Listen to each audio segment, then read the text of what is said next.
राधा को अपनी सास से बहुत प्यार था। मम्मी जी, आपकी साड़ी कितनी प्यारी लग रही है। काश मैं भी आपके जैसी साड़ी पहन पाती। अरे बेटा, हमारे जमाने में तो साड़ी ही चलती थी।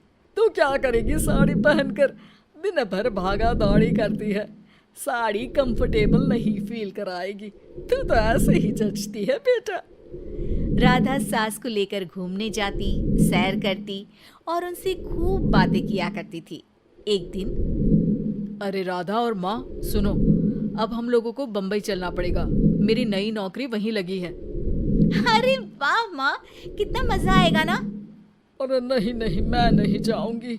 बड़ा शहर, बड़े लोग, मेरा दिल नहीं लगेगा। अरे माँ, मैं हूं ना आपके साथ। और सारा परिवार बड़े शहर में शिफ्ट हो जाता है। एक दिन, राधा, तू भी अब नौकरी में जाने लगी है। मैं तो बोर हो जाती हूँ। सोच रही हूँ आसपास की औरतों से दोस्ती कर लूँ। हाँ हाँ माँ, और क्या, यहाँ की औरतें तो किटी पार्टी और बहुत सी फन लविंग एक्टिविटी करती हैं। तो बेटा, 2-4 फन लविंग से मुझे भी मिलवा देना। बहू सास के साथ बाहर निकलती है तो देखती है कि सास की उम्र की जो औरतें टहल रही हैं, उनका पहनावा ओढ़ावा सास से बिल्कुल अलग है। लेकिन फिर भी राधा एक औरत को रोकती है। Hello aunty, how are you? Oh great darling. Aunty, हम लोग यहाँ नए शिफ्ट हुए हैं। ये मेरी मम्मी है। क्या ये कल से आप लोगों को ज्वाइन कर सकती हैं?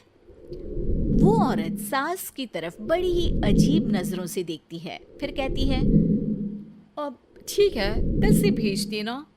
सास समझ जाती है कि उस औरत को वो ठीक नहीं लगी, लेकिन फिर भी वो कुछ नहीं बोलती। अगले दिन, अरे माँ, अच्छी सी साड़ी पहनकर तैयार होकर जाइए। आपको आपकी दोस्तों के पास जाना है ना। और नहीं नहीं, मैं सोच रही हूँ घर पर बैठकर टीवी देखूं। वैसे भी रामायण का नया एपिसोड आएगा।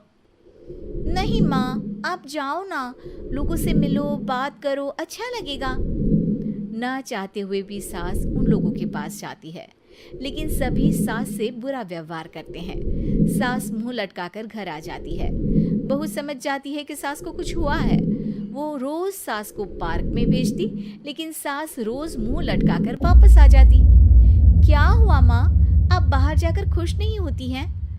अरे बेटा, खुश तो हूँ, लेकिन क्या माँ? आपको तो लोगों से मिलना, बातें करना अच्छा लगता था। मैं देख रही हूँ कि आजकल आप बाहर से आती हैं तो परेशान सी दिखती हैं। सास कुछ नहीं कहती, अपने कमरे में चली जाती है। अगले दिन राधा चुपके से सास के पीछे पार्क में जाती है। हेलो, कैसे हैं आप लोग? एक औरत मुंह बनाकर साइड हो जाती है। सभी एक दूसरे से बात करती हैं, लेकिन राधा की सास साइड में चुपचाप अकेली बैठी रहती है। राधा घर आती है और सास के वापस आने का इंतजार करती है। सास मुंह लटकाकर घर आती है। अरे मम्मी जी, तब से इंतजार कर रही हूँ, जल्दी तैयार हो जाइए, मार्केट जाना है। राधा सास को लेकर बाजार जाती है और उन्हें कुछ मॉडर्न कपड़े दिलाती है। अगले दिन सास उन कपड़ों को पहनकर पार्क में जाती है। Oh my God, you are looking gorgeous. Beautiful top. कहाँ से लिया? हे, मेरे घर में कल किटी है, तुम जरूर आना।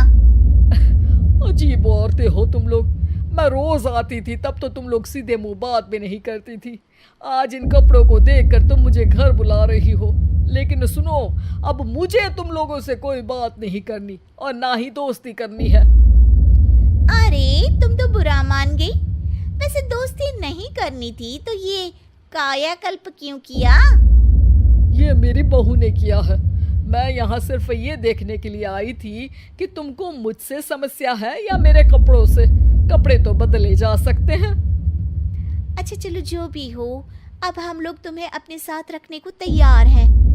लेकिन अब मुझे तुम लोग नहीं पसंद। ये बोलकर राधा की सास वहां से चली जाती है।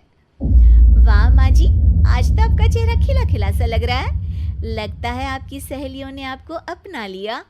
हाँ, वो तो अपनाना ही था। दिखावे वाली जो है वो, मेरे कपड़े बदलते ही उनका दिल बदल गया।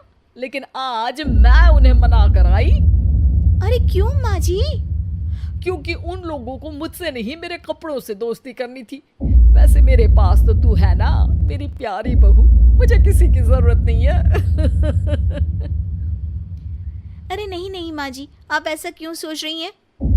बेटा ये गलत भी तो नहीं है, जैसा देश वैसा भेष। क्यों? ठीक है ना माँ, अब जब ये हम लोगों का देश है तो क्यों ना हम यहाँ का भेष अपना ले। हाँ हाँ जरूर, मैं तो तैयार हूँ। समय के साथ खुद को बदलने में कोई बुराई नहीं है, लेकिन कहीं नकल के चक्कर में बंदर ना दिखने लगूं। खैर, बहू लग जाती है सास की